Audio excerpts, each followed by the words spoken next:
Hi, I'm Mark Toby, owner and founder of Enterprise Fitness, and in today's video I'm going to be teaching you the Klatt Test. So this is part of the series of assessments for personal trainers and assessments that you can actually use in your personal training business and practice. So the Klatt Test, what you should know, was developed by Louis Klatt and was originally developed to assess his clients' knee and glute function. So in saying that, it was to assess athletes.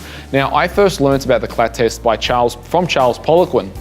And it's a great test, don't get me wrong.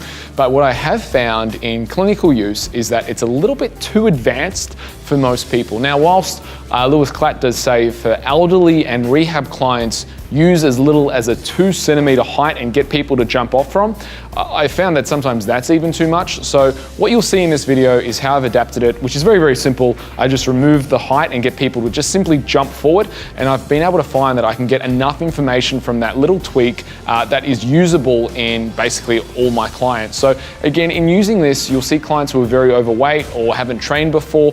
You're going to have to treat them a little bit differently. Sometimes you'll see what I do with my clients is get them just simply to stand on 1 foot, and they can't even balance on 1 foot. So I leave the test there. So that's the thing. You can afford to be very conservative on this test. You don't even necessarily need to get them to jump forward if you think that their ankles are bad or their knees are already coming in. And I'll show you those things in those videos. So do approach this with caution. Again, as with all testing, you need to think, how much information do I need to know?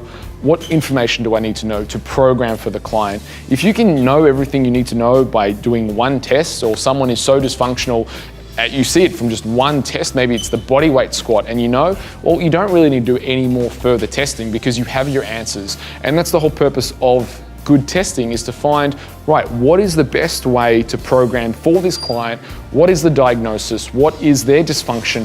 How can I put that program together and get them the very best results possible without missing anything? Because that's really what you're looking for with programming, is you don't want to miss anything, and that's what good screening does. So I hope you enjoy this video, and let me know what you think. Enjoy the series, and if we do go through a fair few exercises, and if you want to see those exercises in full detail, do subscribe to us on YouTube. It's Enterprise Fitness Melbourne.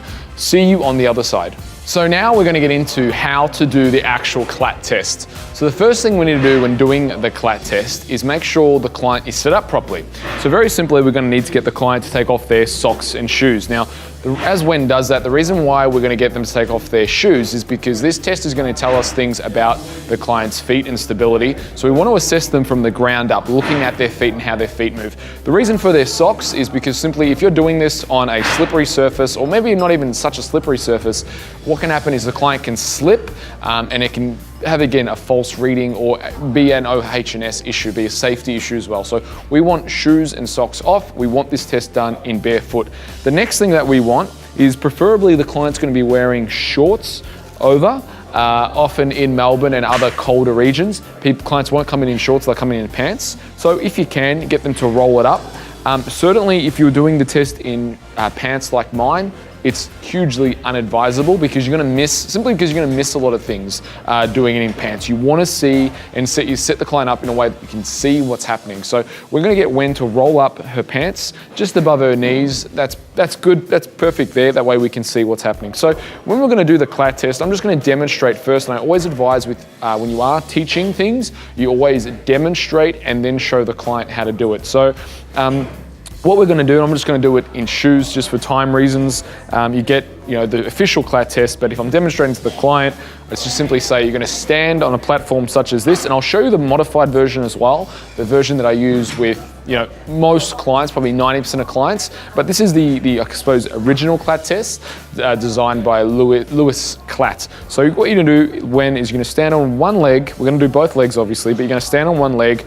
The other leg's going to come out. You're going to dorsiflex the toe up towards you with your hands clasped together, looking straight ahead. Now these arms should be biacromial, basically height, so they're straight out, and then you're going to jump off or hop off the block, and then you're going to land, and you have to land. It can't be that. It has to be an actual landing. So I'm going to get you to do that in just in a moment, Wen. So I'm just here and I'm landing, and land the way you need to land.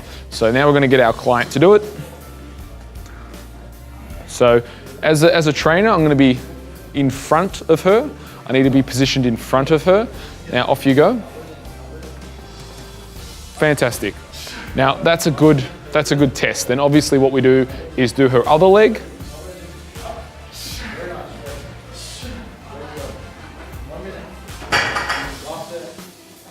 So no, we won't do it again, because what you can see with this test is obviously we're assessing unilaterally which leg and what legs have dysfunction. So we could see if she was undertaking, say, soccer or football, was that your left leg, your right leg you just did then, right?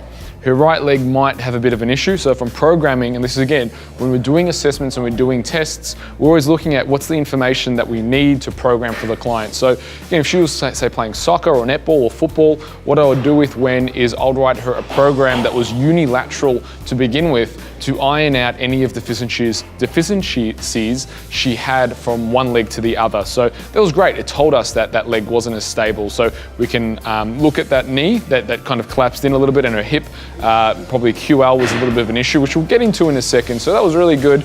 You want to avoid getting your client to do this test too many times, because what you'll find is they'll get better at doing the tests. Usually the first, maybe second test is going to be the most accurate and tell you the most.